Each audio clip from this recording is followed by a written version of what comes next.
Kemija je vse posod, je tudi v kuhinji. Lahko se vžge moka, lahko se nam pa tudi vžge olje na štedilniku.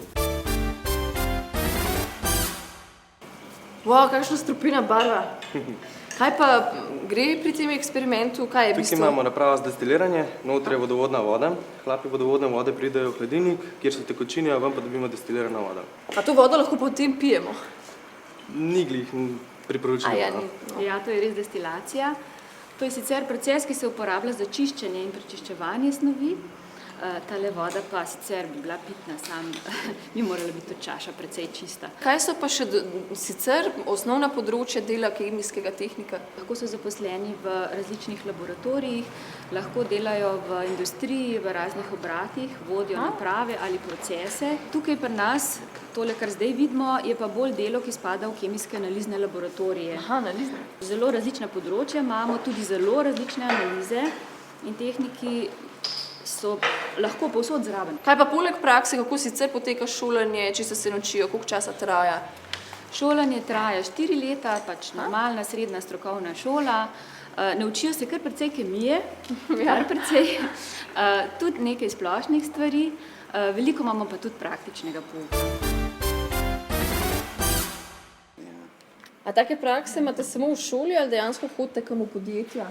Ja, v bistvu kemijski tehnik se pač tudi med svojim izobraževanjem sreča z prakso pri delodajalcu, ne, se pravi, greš lahko v različna slovenska podjetja, tudi zrihta šola v bistvu, ne, greš lahko pa v Helios, v Melamin, v Lek, kjerkoli. Recimo, lani sem jaz delal v Leku in v bistvu je to ful fajn, ker se dejansko tehnik spozna z delom v industriji. Aha, s tistim, kar pa dejansko delaš, ne? Kaj pa ti?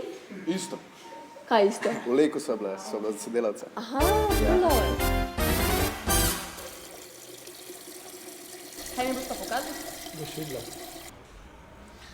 Kemija je lahko tudi zabavna, z njo lahko tudi čarana.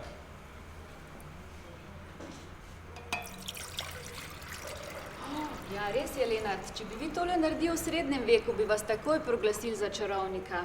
No, kemijski tehniki pa vemo, kaj se dogaja med tem, ko se tele barve spreminjajo. Če bi se pa rad naučil kemijski tehnik, ko zaključi to šolo še kaj več, potem gre pa lahko naprej študirati na fakulteto. In sicer, ko zaključi s poklicno maturo, lahko gre direktno na visoko strokovno šolo. Če bi pa hotel iti na univerzitetni študij, pa lahko dela pri poklicni maturi še dodatni 5. predmet in se vpiše na univerzitetne smeri.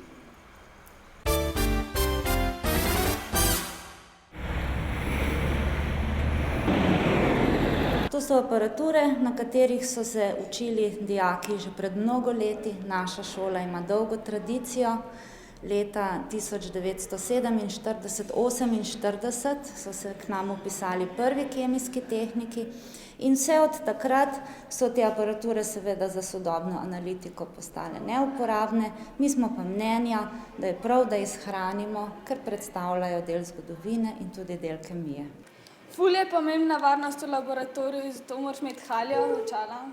Načeloma spet te lase, ful dobro, da imaš dolge hlače, zaprte čevlje. Sam se zdaj bo tole kar v redu. Aha, zakaj pa mora imeti dolge hlače pa zaprte čevlje? Zato, ker če se kaj polije ali karkoli, ti lahko kaj. A ja, da mi kaj ne razže. To ne bi bilo fajn. Dobar.